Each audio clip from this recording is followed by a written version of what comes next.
All right, so this will be the last video of the evening. I hope you guys enjoyed. Whatever I post, I'm always open to requests. Just yesterday, I did fulfill a request that a young lady had made, and I'm always open to that. So feel free to send me any requests that you may have of something you want to see me react to. Like I said, you have to start somewhere to start building up your channel and building up your page, and that's what I'm trying to do.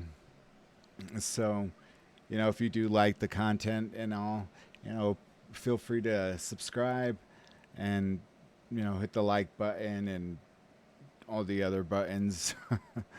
I still don't say it often, so it's a little weird for me to say, but I gotta I want to focus on making this as informative as possible for people. And I know right now, reactions, um, it's not stealing other people's contents because everybody does it in one form or the other. From Mr. Ballin to Maiko. Maiko makes excellent videos, but I can guarantee you there's someone else who's covered the story before he has. He just makes it 10 times better because, like I said, he's my favorite YouTube creator.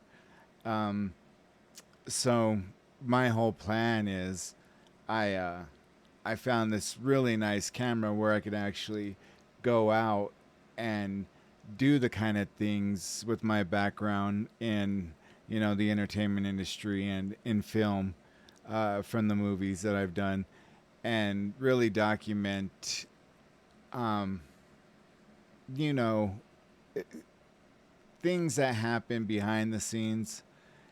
And that's something I really can't do with the webcam, even though the webcam's a nice Logitech Brio, which is a 4K, all that stuff.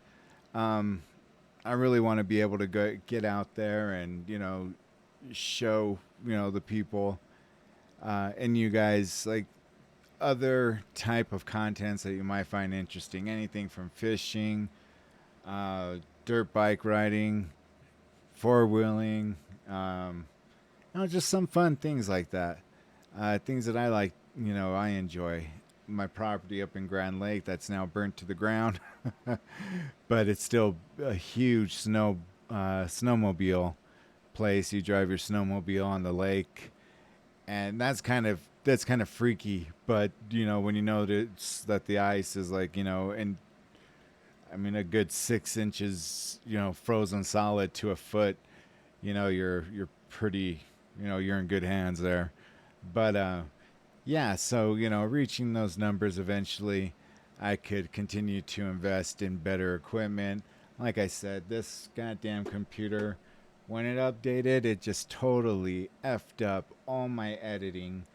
And I know this isn't the most, how can I say it?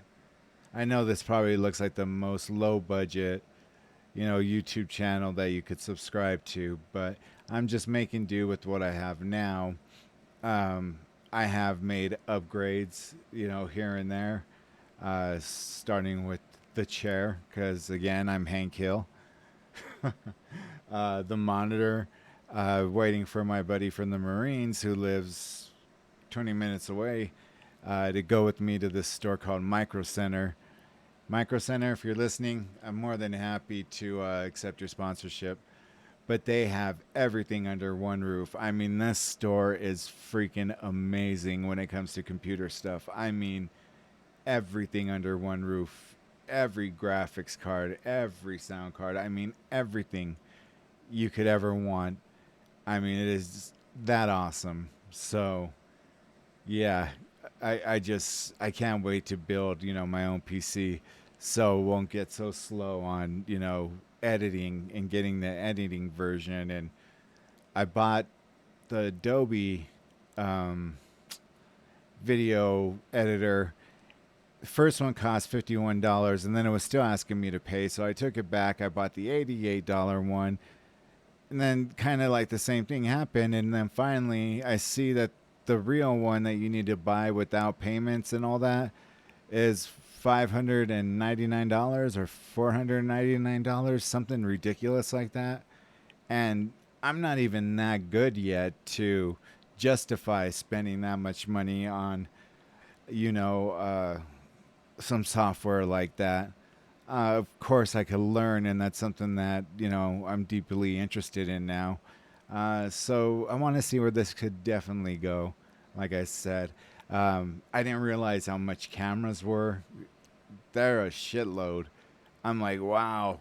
So until I hit, a certain amount of views, do a couple commercials, more commercials here and there. Yeah, definitely getting a camera to get out there and, show people, I'll do my thing and, show the ins and outs of, the entertainment industry. Like I said, a whole bunch of other things. So, this last person that we're listening to, it's from the Coffee House Crimes. I featured it a couple weeks ago. This one is about Elliot Rodgers, and this kid is just so fucking delusional that I wish his parents would have seen it beforehand. But I mean, yeah, he's mentally gone. And yeah, I mean, you got to look after those who, you're just not getting that right vibe from. So anyways, here's a video, and I hope you guys enjoy it. He was a young man so upset at his lack of companionship with women that he decided to kill them all instead. And although his day of retribution didn't quite go to plan, he would leave behind grieving families and a long digital trail of clues to his destruction. My name is Adrian, and welcome back to Coffee House Crime. Today we're looking at the case of Elliot Rodger, who was also known as the Killer Virgin, King of the Incels, or as he liked to call himself, the Supreme Gentleman. It's been a long time that I've wanted to cover this case. In this video today, we'll be looking at Elliot's history, tying his video logs to his stories, and looking at what eventually led him down his darkest path. I do also have a small announcement to share with you all at the end of this video, but first, I have a story to tell. So without further ado, pull up a seat, grab a coffee and sit back. This is the case of Elliot Rodger.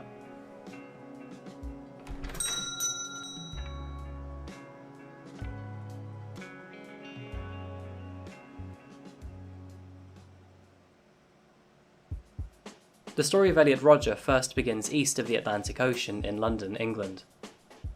Elliot was born on the 24th of July 1991. His father, Peter Rodger, was a British filmmaker and photographer, and his mother, Lee Chin, was a nurse who worked on film sets. It's through their encounters at work that the two first found love before conceiving Elliot 2 years later. His parents also had a daughter. Elliot's younger sister was called Georgia. When Elliot was the age of 5, the family moved to Los Angeles, California in 1996, and this was a move to strengthen his father's career in filmmaking. After settling into their new home, Elliot was enrolled into Topanga Elementary School. By all standards, he was a well-behaved kid, even making a few friends in his first year. His childhood seemingly bright and positive.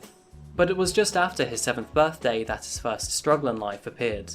His mother and father would unfortunately divorce, and this would leave both him and Georgia to split their time between the two on weekdays and weekends. Elliot was already described as a shy and quiet person.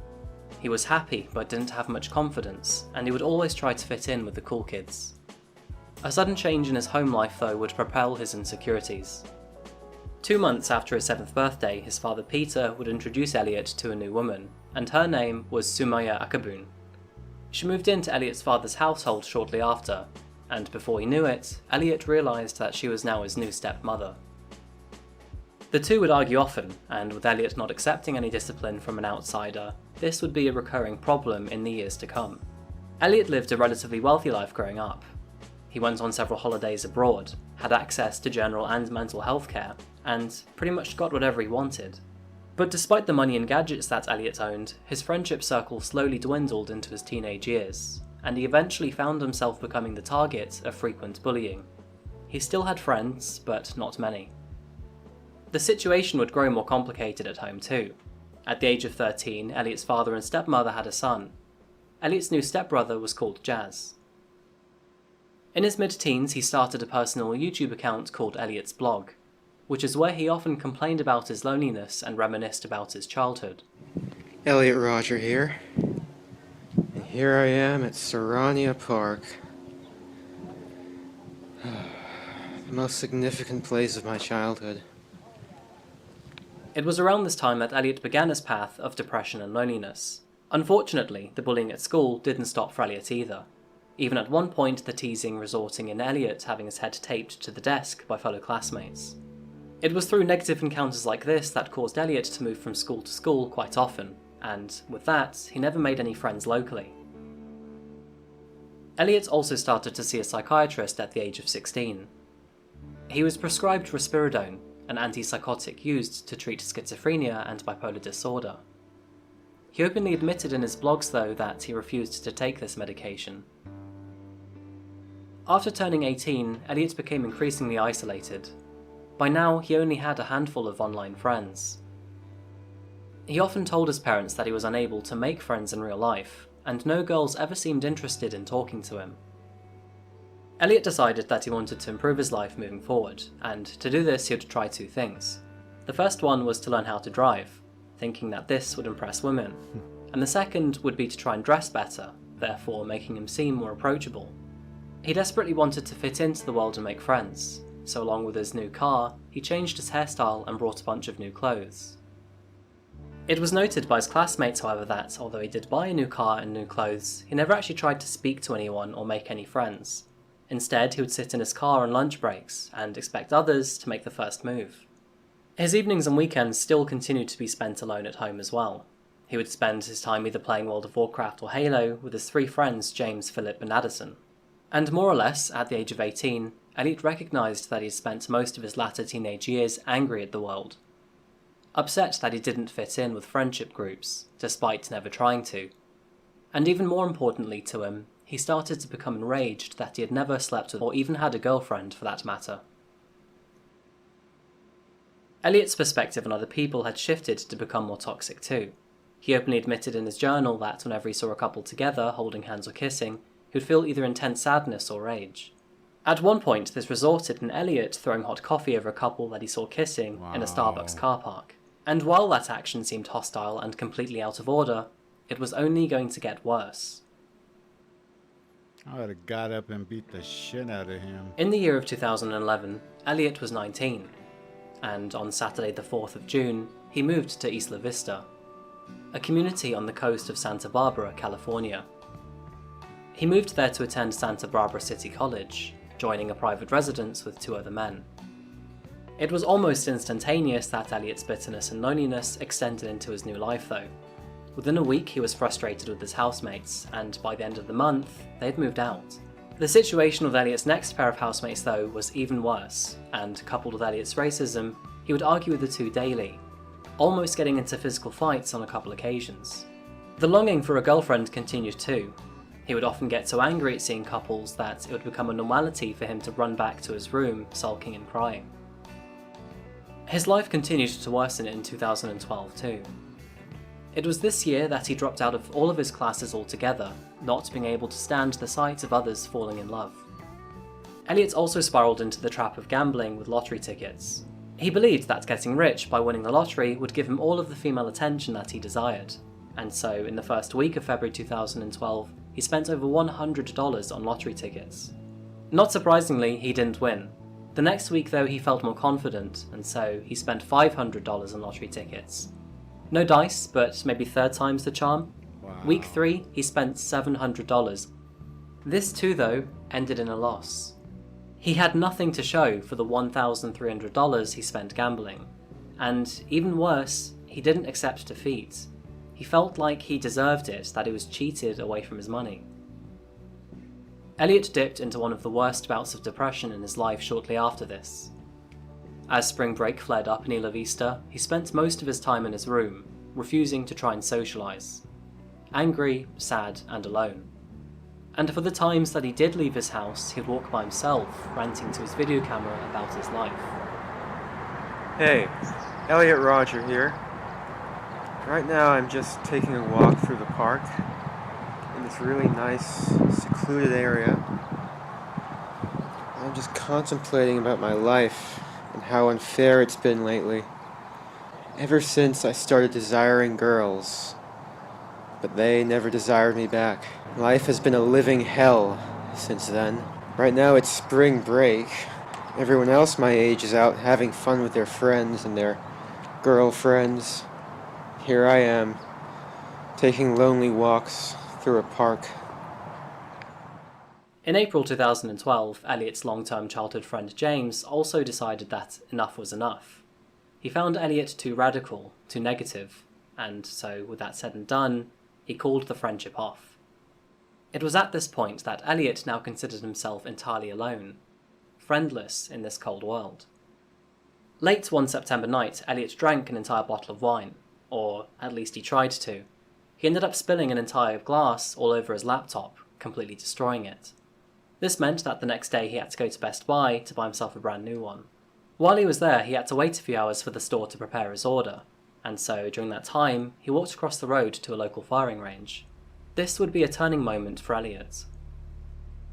He had previous thoughts of acting out the Day of Retribution, a time where Elliot would claim vengeance against women for denying him of his sex life. And it was here in this firing range, after he took his first few shots, that he asked himself, "What am I doing here? How could things have led to this?" While his internal question at first sounded hesitant, by the end of the day, he had made his mind up. He had come to the conclusion that humans are just brutal animals, and if he cannot thrive among them, he would have to destroy them all. In his manifesto after this day, he wrote, "I didn't want things to turn out this way. I wanted a happy, healthy life of love and sex. Yeah. But if I'm unable to have such a life, then I will have no choice but to exact revenge on the society that denied it to me." Elliot purchased a Glock 34 automatic pistol in December that year, and again during the following spring break he purchased another firearm, a Sig Sauer P226. On the 20th of July 2013, Elliot attended a party where he again tried to interact with girls. He'd been working out in his bedroom for the previous 2 weeks, and he thought that this would increase his chances. But again it ended in him being ignored. In his drunk state, he sat on a 10-foot ledge where other members of the party were hanging out. This escalated into an argument, where he then tried to push girls off that very same ledge. He failed, and instead he was pushed off the ledge by other men who had intervened. This resulted in Elliot being beaten up, and eventually he would need surgery to repair his broken left leg. This, according to Elliot in his manifesto, is what actually made him start meticulously planning his day of retribution. But with a broken leg and some preparations to make, it would take some time. Fast forward, and it is now the early months of 2014. In those early months, which would be the final months before the planned attack, Elliot spent most of his days outside of his room.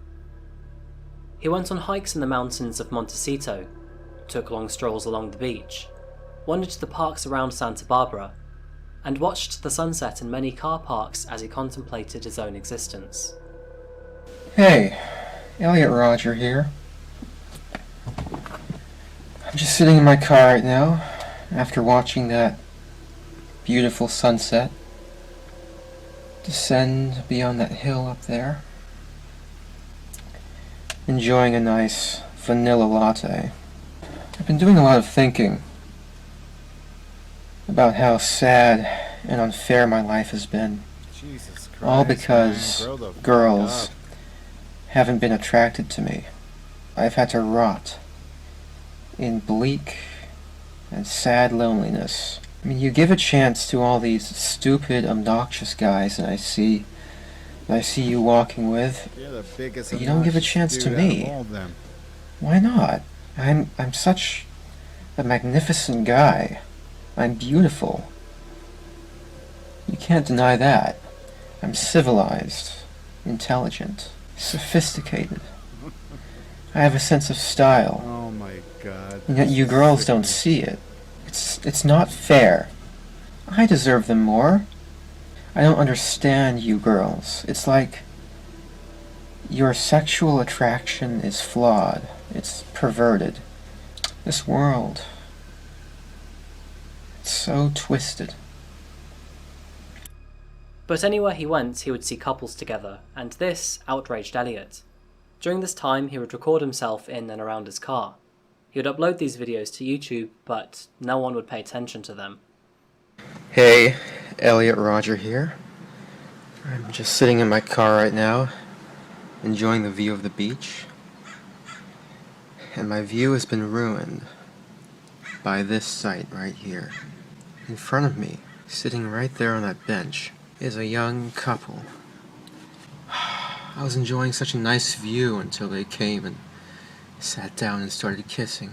This is the reason why life isn't fair. Why can't I experience something like that? I have to show everyone why I hate the world, because no girl would do this with me. I hate them. I hate them so much. It's not fair. Life is not fair. Only 1 week had passed since that video had been uploaded to YouTube when police came knocking on Elliot's door. Someone had watched the video and they were suspicious that Elliot was unstable. They called a health agency, which in response called the police, and they in response went to him. Police interrogated Elliot outside of his bedroom door, questioning him on if he had any suicidal thoughts. He played the situation down though and said that he was doing just fine.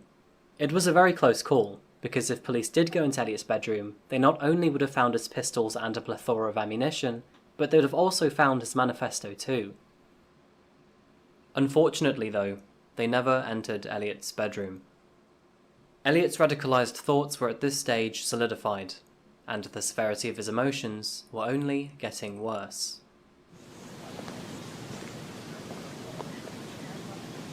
Hey, Elliot Rodger here. I'm up in the hills in Montecito right now. It's truly a beautiful day. But, as I've always said, a beautiful environment is the darkest hell if you have to experience it all alone. And sadly, I've been alone for a very long time. And my problem is girls. I don't know why you girls are so repulsed by me. I dress nice. I'm sophisticated. I'm magnificent. I have a nice car, a BMW. I'm polite. I'm the ultimate gentleman. Look at how fabulous I look. And yet, you girls, you never give me a chance. And that's just such an injustice because I'm so magnificent. I deserve girls much more than all those slobs I see at my college who are somehow able to walk around with beautiful girls. I mean, look at me. I'm gorgeous. But you girls don't see it. I should be the one with the girls. But you never give me a chance. God, he's so annoying me. It's such an injustice. I don't know why you girls hate me so much. Oh. I've always wished I could ask you this, and this is my way of asking you this. This is the only way I can ask you. Elliot's plans for the day of fucking retribution weird. were complicated and violent. The day was actually spread across two.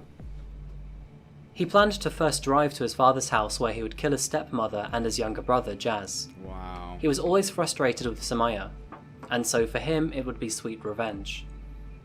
And as for Jazz, he didn't want his younger brother surpassing him as a man, so he too had to go. He would only do this if his father was out of town for the week though. He didn't want to harm Peter. Next, he would drive back to Isla Vista with the family SUV, and take the lives of his housemates so he could use the apartment as a place to lure strangers in before beating and killing them.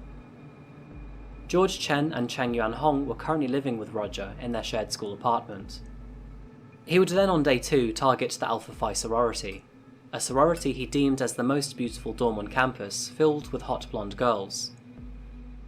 After he was done with them, he would then switch to his SUV and head over to Del Playa, before running over as many victims as possible, Wow. and then turning the gun on himself. Took the cowards way Elliot out. Rodger saw himself as a god, deserving of much more than he had on planet Earth. In the final pages of his manifesto, he wrote, I am Elliot Rodger, magnificent, glorious, supreme, eminent, divine. I am the closest thing there is to a living God. Humanity is a disgusting, depraved and evil species. It is my purpose to punish them all. I will purify the world of everything that is wrong with it. On the day of retribution, I will truly be a powerful God, punishing everyone I deem to be impure and depraved. His preparations for the day of retribution wouldn't quite go to plan though. His plans for day one to execute his stepbrother and stepmother would require his father to be out of town, and while he originally did have plans to do so, that was cancelled last minute. The consequence to this is that Peter actually and unknowingly saved his wife's and his son's lives just by being home. As a result, Elliot ditched his plans for the SUV too.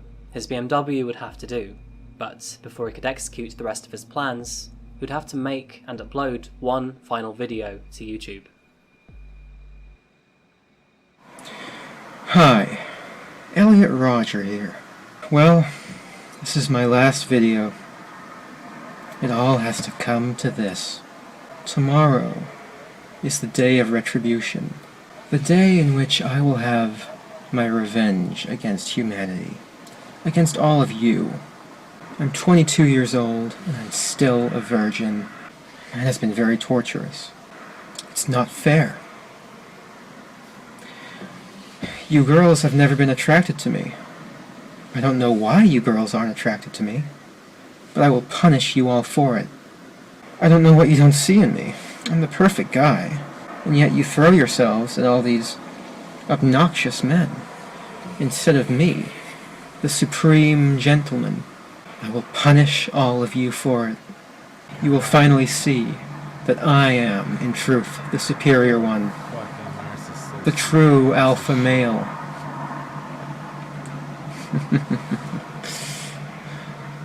Yes. Well, now, I will be a god compared to you. You will all be animals. You denied me a happy life.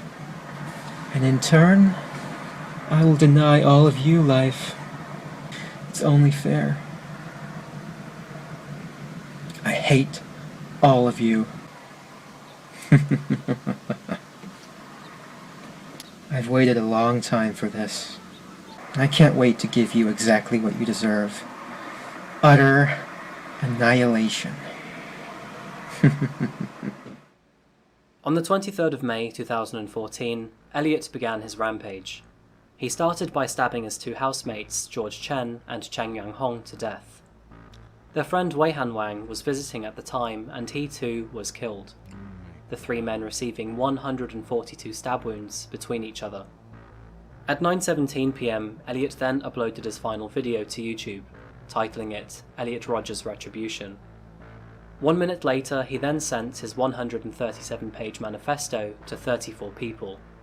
This included both of his parents, other family members, his therapist, his former school teachers, and his childhood friends. His therapist contacted his mother within 5 minutes of the email being sent, and very quickly she reacted by calling his father Peter, and then the police. Both Peter and Li Chin raced from their homes in Los Angeles towards Isla Vista, but by then, it was too late. Elliot was already in motion. He headed to the Alpha Phi sorority with the intention of shooting everyone inside, but when his knocking on their front door went unanswered, he retreated back from the property towards the street. Instead, Elliot shot 3 Delta Delta Delta sorority women who were nearby, killing Cooper and Veronica Weiss, and wounding Bianca de Kock. He then drove further into town to Pardal Road, before he proceeded on foot and fired several rounds into Isla Vista Deli Mart, killing a student named Christopher Michael Martinez. After killing Christopher, Elliot drove away and continued his rampage, shooting at several pedestrians and drive-by shootings while striking others with his BMW. As he backed onto himself, Elliot got into a gunfight with 3 responding officers near Little Acorn Park. He suffered a gunshot wound to the left hip before speeding away. He was closely pursued as he fled. Still adamant to cause as much carnage as possible, he crashed into a cyclist. In his rage though, he crashed his BMW, and there was no way to flee. Elliot then fatally shot himself in the head, finally bringing an end to his rampage.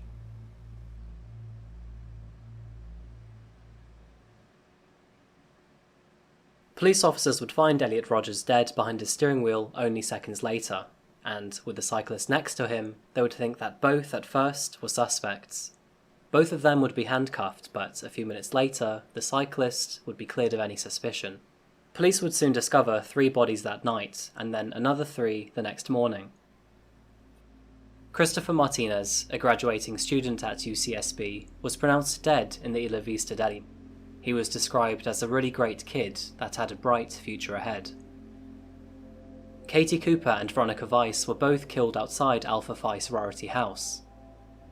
Veronica was a sweet and friendly young woman who loved sports as much as she did her friends. Katie Cooper was known as an unforgettable smart girl.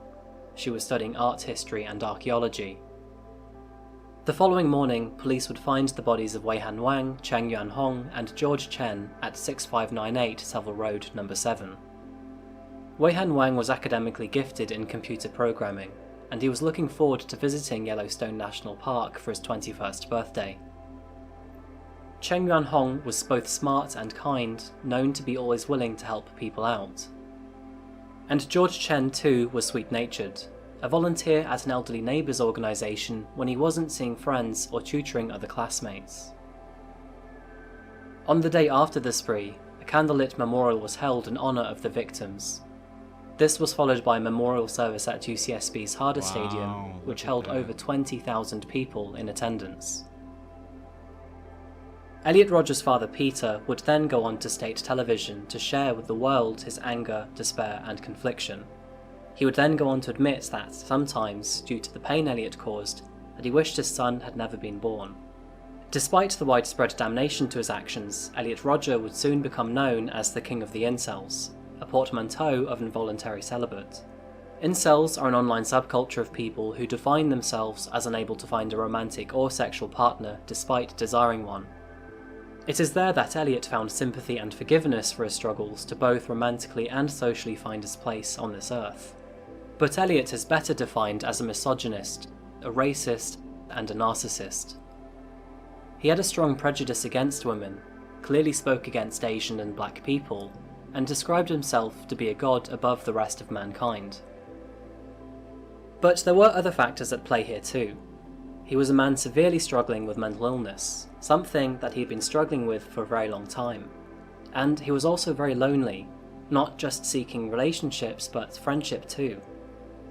With a split family and moving around so often, it's easy to see that both his chances to find companionship and overcome his mental obstacles were thwarted.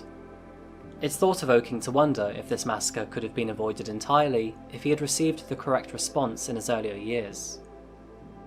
That does not diminish his actions though. What he did is unforgivable, but it does underpin the severe consequences in not addressing mental hardships early on in childhood. And the real tragedy here, the lives of 6 others lost. All who had no play or part to Elliot's suffering or rage. Elliot's 137-page manifesto is available online, by the way. It's kind of made this case pretty easy to research. I'll leave the link if you are interested in it below, but a word of warning, it's pretty exhausting to read. Thank you again for watching another case by Coffee House Crime, and as said, just a small announcement to make. I wanted to take a moment to thank you so much for supporting me and this channel. When I started Coffee House Crime back in January, I had no idea that just 4 months later, we'd be here on 100,000 subscribers. Honestly, that number is unfathomable to me, and it's quite daunting to think how many people now watch my videos. Nevertheless, I'm really excited to see where this goes in the future, and I really do hope that you stick around to see where this all goes.